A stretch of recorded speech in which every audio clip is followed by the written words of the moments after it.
While the increasing crime rate is a constant concern for South Africa's farmers, there is one issue which many are beginning to consider an even more pressing problem: drought. The country's Western Cape is facing its worst water shortage in 113 years, and many other areas have seen little to no rain in more than 4 years. The government has promised millions of rand in aid, but due to corruption and mismanagement, the money has gone missing. Even Capetown, the country's tourism capital, is just weeks away from running out of water. And the farmlands? Well, they've been left essentially to die. Between the drought and the government's corruption, farmers like Louis have been left to make impossible decisions. Basically, we are in a drought, and the state has declared it a disaster. They allocated 375,000 to our district, but it did not reach us. Nobody knows where the money is, but it has obviously been stolen, and it's made everything much worse. Louis showed me around his farm, where the effects of the drought were a striking sight. I can't afford to pump the water out of the ground anymore. It has gotten me into massive debt. It's no longer even affordable to run my machinery, pump the water, or go to the wholesaler and buy the basic ingredients to feed my cattle and maintain the farms. It is all totally pointless. My farm used to be a green oasis. It used to be a healthy, perfect farm. Now it has all turned to dust, to barren wasteland, with piles of bones from the sheep I once had, who died of thirst.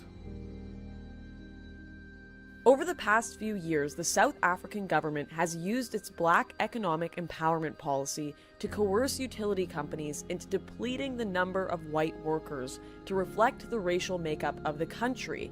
In reality, this means that companies with government contracts must shoot for a goal of workforce with no more than 8% white workers. Since these mass layoffs, filling engineering and other high-skilled positions has been difficult, only worsening the water crisis and causing serious ramifications for the country's white population.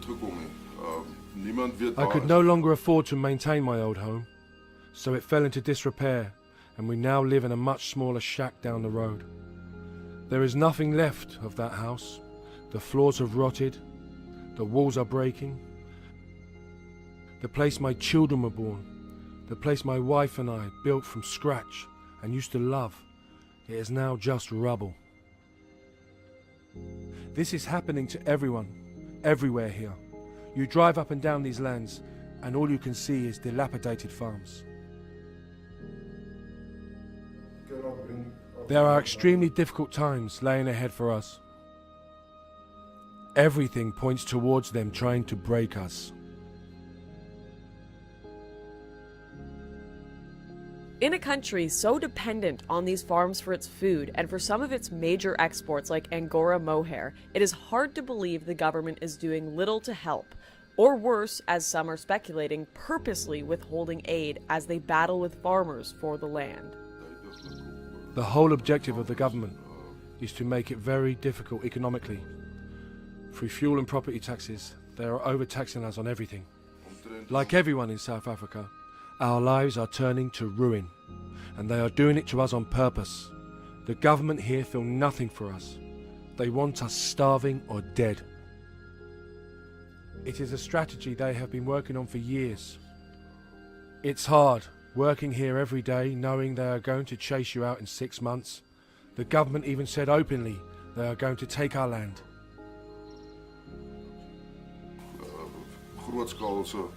I will never recover from this. I just hope my children can have a better life one day. Spending time with Louis on his dying farm has been a truly heart-wrenching experience. Not only are these farmers forced to live with the constant fear of break-ins and the most gruesome crimes, but every day has become a struggle, even just for the survival of the very land to which they are deeply rooted.